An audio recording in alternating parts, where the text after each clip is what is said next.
आज नेताजी मुलायम सिंह यादव का पुण्यतिथि है।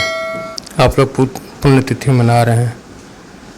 क्या वजह है कि आज समाजवादी ने पार्टी बिहार में बहुत ही कमज़ोर है? नहीं, कमज़ोर नहीं है। कमज़ोर क्यों है? समाजवादी लोग हैं। आप जिस गांव में जाएंगे, जिस गली में जाएंगे, जिस मोहल्ला में जाएंगे, वहां आपको समाजवादी लोग मिलेंगे। और सबसे अच्छी बात है कि जितने नई नई पार्टियां हैं उनके लोग आपको 10 साल 5 साल पुराने मिलेंगे। हमारे लोग 50 साल 60 साल पुराने हैं, जो नौजवानों को बता रहे हैं कुछ ना कुछ। कहाँ पुराना?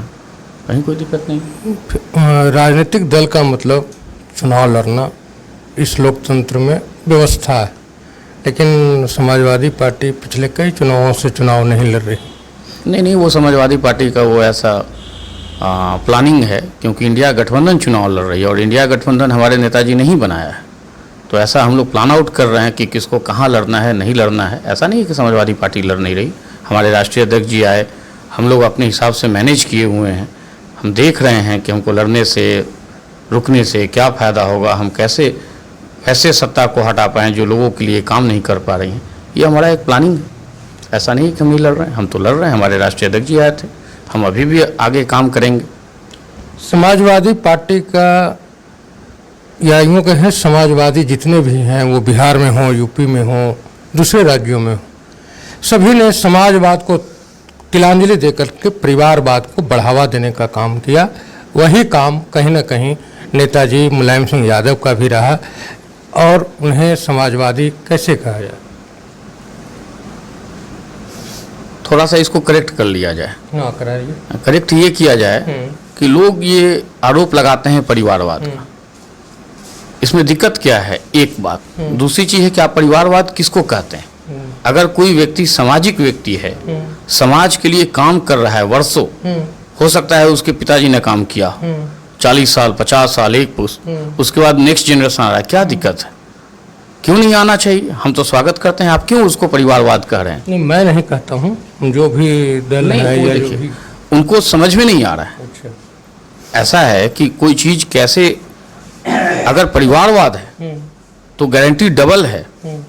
अगर पिता ने कोई गलती कर लिया तो राजनीति है, सामाजिक जीवन में उसका दंड उसके बेटे को भी मिलेगा। आप क्यों कह रहे हैं परिवारवाद है?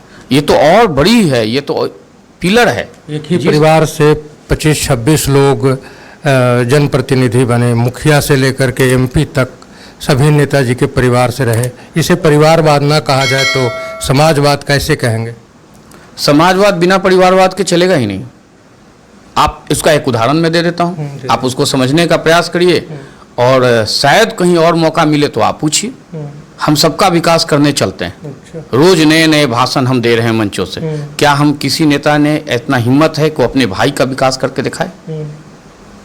हम चाहते हैं कि दूसरे जगह के 100 किलोमीटर दूर के हमारे मित्र का भला हो जाए, लेकिन मेरा भाई का भला कभी ना हो। एक भी ऐसा नेता बताइए जो मुख्यमंत्री बने, एमपी बने और उनका भाई कहीं फुटपाथ पर ये दुकानदारी कर रहा हो। आप एक भी बात बता दीजिए कि कोई मुख्यमंत्री बना हो, उसका नेक्स्ट भाई, अपना भाई उस लेवल में हो या उस कद में थोड़ा सा ऊपर नीचे हो। किसके भाई की आप बात कर रहे हैं? बता दीजिए। अभी भारत के प्रधानमंत्री, भारत के प्रधानमंत्री के भाई का भी मीडिया में आया है कि वो भी हवाई जहाज से उड़ते हैं। उनके भाई हवाई जहाज से उड़ सकते हैं जी, लेकिन राजनीति में कहाँ है? तो राजनीति में आना विकास थोड़ी होता है। नहीं, राजनीति में आना, राजनीति में उनको लेके आना, इसका मतलब क्या है? आप उनको दूसरे जगह डाइवर्ट कर रहे हैं, लेकिन अपने बराबर पैरेलल तो खड़ा करके दिखाइए। यही तो है। आप इसी न्याय को आप कह देते हैं कि परिवारवाद है। आप थोड़ा सोचिए, आप अपने से देख लीजिए। आप चाहते हैं कि मेरा भाई जितना हम सफल हैं उतना मेरा भाई सफल हो? क्या हम चाहते हैं? आप ये मनन का विषय है, आप देख लीजिए। कांग्रेस के लोग अपने परिवार को आगे बढ़ाए तो उनका परिवारवाद, बाकी दूसरे दल में वो समाजवाद। नहीं, हम परिवारवाद पर कोई टिप्पणी टिप्पणी ही नहीं। ये परिवारवाद है नहीं, इसको समझने की जरूरत है। कहाँ परिवारवाद? आप कांग्रेस के, जो आदमी मर गया उस मरने वाले को 2-2 प्रधानमंत्री मर गए, अब आप क्या बोलेंगे? थोड़ा उसको बताइए। तो त्यागवाद क्यों नहीं बोल रहे हैं? अब क्यों वो शब्दों को परिवारवाद कह रहे हैं? उस चीज़ों को संपूर्ण त्यागवाद क्यों नहीं बोला जा रहा है, जिसका 2-2 प्रधानमंत्री मरा हो? बताइए। एक हवलदार मर जाएगा तो देश में बवाल हो जाएगा। जिसने प्रधानमंत्री रहते हुए खोया है, आप उसको त्यागवाद क्यों नहीं बोल रहे हैं, परिवारवाद क्यों बोल रहे हैं?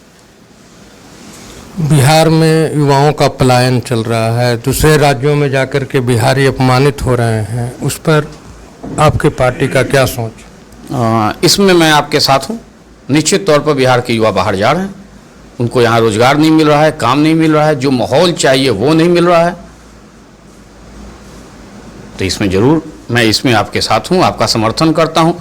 मैं चाहूँगा कि जो लीडरशिप क्वालिटी हमारी है, चाहे किसी दल की हो, उसमें मैं भेदभाव नहीं करता हूँ, वो जरूर नौजवानों के बारे में सोचे, लोगों के बारे में सोचे और रोजगार पैदा करने पर ज़्यादा बल दे। ये कौन कहाँ है, कौन कहाँ भाग गया, कौन क्या कर रहा है, ये छोटी बातों से उठकर बड़ी बातों पर समझें। आप बिहार में कुछ नहीं है, और ख़ासकर मैं एनडीए के लोगों से कहना चाहता हूँ, लगभग 2-3 चुनाव में आपको प्रचंड सांसद दे रहा है बिहार। अब क्या चाहते हो बिहार से? अब तो बिहार के साथ आप न्याय कर दो। बिहार में 3 नेता लंबे साल शासनकाल में रहे। पहले मुख्यमंत्री लालू यादव और तीसरा नीतीश कुमार। इन तीनों में सबसे ज़्यादा बिहार का औद्योगिकीकरण कब हुआ, किनके शासनकाल में हुआ? इसमें मैं कहना चाहूँगा कि औद्योगिकीकरण कहीं नहीं हुआ। अगर होता तो आपको दिखता। अभी आपने क्वेश्चन पूछा कि लोग बाहर क्यों जा रहे हैं, यही तो कारण है। बिहार में सर 26 चीनी मिल हुआ करता था। बिहार में भागलपुर एक जगह है जहाँ सिल्क के उद्योग थे, बक्सर एक जगह है जहाँ सूती कपड़े बनाने का मिल था, डालमिया नगर में था, सिंदरी में, बरौनी में। किसी न किसी तो जो सरकार रही आज़ादी के बाद उसने ही बनाया होगा। उसके बाद बंद हुआ वो बात अलग है, लेकिन औद्योगिकीकरण तो हुआ था। जी जी, तो वो किसके शासनकाल में हुआ? मुझे लगता है कि उस समय कांग्रेस की सरकार रही होगी, उन्होंने कराया होगा। ये तो बहुत कॉमन सी बात है, बहुत साफ सुथरी बात है। आज़ादी के बाद उन्होंने ही कराया। लेकिन वर्तमान सरकार जो समाजवादी अपने आप को कहते हैं, वो तो कहते हैं कि 2014 के पहले कुछ था ही नहीं बिहार। वो उनका है, वो उन पर बहुत सारे टिप्पणी हो रही है, रील बन रहे हैं, मीम्स बन रहे हैं, आप देख ही रहे होंगे। कुछ था जी, ऐसे कैसे कहा जा सकता है? कुछ था ही नहीं तो हम कहाँ से पैदा ले लिए? 10 साल पहले कुछ था ही नहीं तो हम कहाँ से आ गए? तो ऐसा तो बात उन्होंने बोल दिया, पता नहीं किस परिवेश में बोल दिया। हम लोग उनके स्वास्थ्य की कामना करते हैं मुख्यमंत्री जी की, लेकिन इस बातों से मैं सहमत नहीं। निश्चित तौर पर था, एकदम था। कुछ कम हो सकता है, कुछ ज़्यादा हो सकता है, कुछ अच्छा हो सकता है, कुछ बुरा हो सकता है, लेकिन ऐसे कैसे कह दिया जाएगा कि कुछ भी नहीं था? प्रशांत किशोर एक नेता हैं, वो अभी सत्ता पक्ष के 4 मंत्रियों को आरोपित किया है। उसके ऊपर उनके जो वरिष्ठ लीडर हैं चुप्पी साधे हुए हैं। आप क्या कहेंगे? चुप्पी तो साधना ही पड़ेगा। ये तो लोकतंत्र की हत्या है। अगर आप 20-20 साल, कोई भी दल हो, मेरी भी पार्टी हो, अगर आप 20 साल रहेंगे तो कहाँ बच पाएंगे? आज देखिए, जो प्रशांत किशोर जी का मैं समर्थन करता हूँ, उन्होंने बहुत ही शानदार जानदार काम किया है। जो बिहार के विपक्ष को करना चाहिए था वो काम उन्होंने कर दिखाया और खोला। कोई बड़ी बात तो नहीं है, उसका देना चाहिए। उसका आरोप जो उन्होंने लगाया है उसको बताएं कि ये दिक्कत है, तो लोग बता ही नहीं पा रहे हैं, भाग जा रहे हैं, आप देख ही रहे हैं। तो बहुत बड़ी बात है। हम प्रशांत जी के इस कदम के साथ हैं। 71,000 करोड़ की बात तो कैग ने उठाया है, सीए जी ने। उस पर पक्ष है, विपक्ष भी चुप्पी साध के रखा है। क्यों? देखिए, उसमें 2 कारण है। एक कारण ये है कि जो 74 करोड़ रुपया का जो हम लोग बात करें, 74,000 करोड़ का, उसका सीजी का ये है कि वो पैसा आ गया है, लेकिन उसका रिपोर्ट नहीं गया है। जो खर्च का विवरण होता है वो नहीं गया है। यहाँ दिक्कत क्या है? यहाँ डबल इंजन की सरकार में प्रॉब्लम है। हुआ क्या कि बिना खर्च के रिपोर्ट के नेक्स्ट फंड को रिलीज नहीं होना चाहिए था, लेकिन हुआ क्या कि नीतीश जी और मोदी जी हैं दोनों आपस में, तो फंड रिलीज होते ही गया।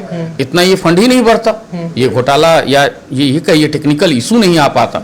तो जब तक हम उनके साथ हैं, हम चाहते हैं कि वो बिल जमा करें, क्योंकि अगर नहीं जमा करेंगे तो ये घोटाला का आरोप बिहार को झेलना पड़ेगा, और हम बिहारी होने के नाते इसका भी दंश हमें बुरा लगेगा, हमको झेलना पड़ जाएगा। इस पर तेजस्वी यादव चुप क्यों? बोलना चाहिए था तेजस्वी जी को, युवा थे, उनको बोलना चाहिए था, जरूर बोलना चाहिए था। इस विषय पर रखना चाहिए था खुल।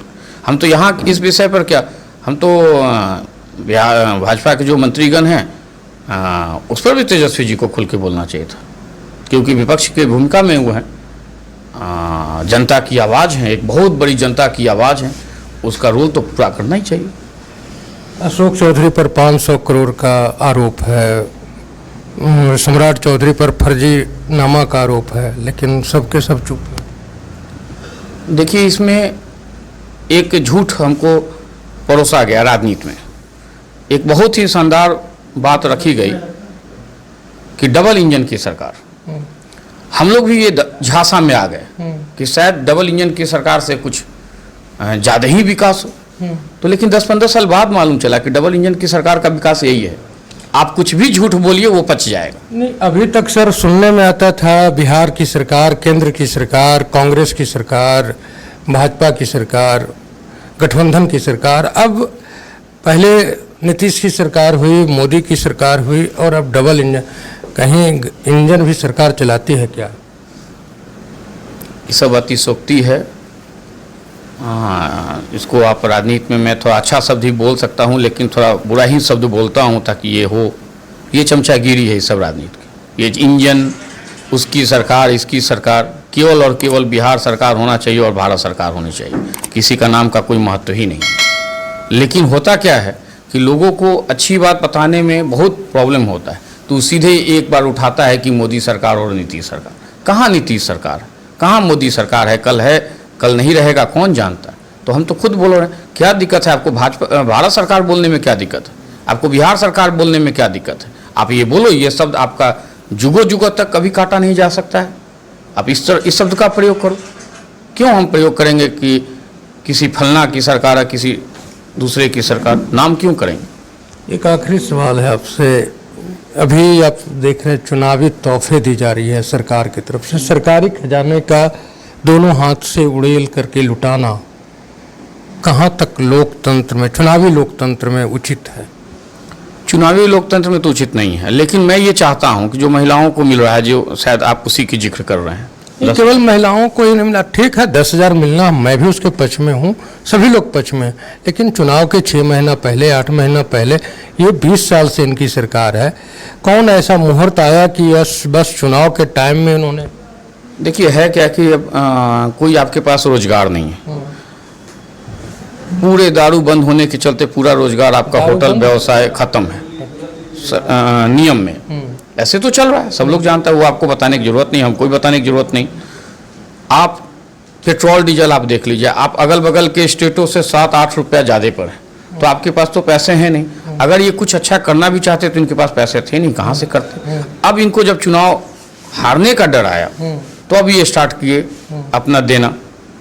हम तो चाहते हैं कि जो देना स्टार्ट किए वो 5 साल पहले से दे देते। क्या दिक्कत है? महिलाओं और सुदृढ़ हो जाती, और ताकतवर हो जाती, इसमें कोई दिक्कत भी नहीं था। क्योंकि और इनके देने से कोई बहुत ज़्यादा प्रॉब्लम भी नहीं है, क्योंकि एक एक उद्योगपति का हजारों हजार करोड़ रुपया जा रहा है। तो उसमें ये महिलाओं को देने से और नंबर ऑफ लोगों को देने में क्या दिक्कत है? आपको इसी के लिए हम चुनाते क्यों हैं? हमको जनता क्यों चुनती है? हम इन्हीं की भलाई के लिए ना। तो हम इनका वोट लेते हैं, भला किसी और का कर रहे हैं। आपका परिचय? मेरा नाम वरुण कुमार सिंह और रॉकी सिंह है। मैं देवेंद्र बाबू की कमेटी में प्रदेश सचिव था। अभी प्रदेश कमेटी में? जी, अभी कमेटी हमारी नहीं है, तो इसलिए अभी हम नहीं। आपने जो समय दिया उसके लिए धन्यवाद। धन्यवाद सरकार।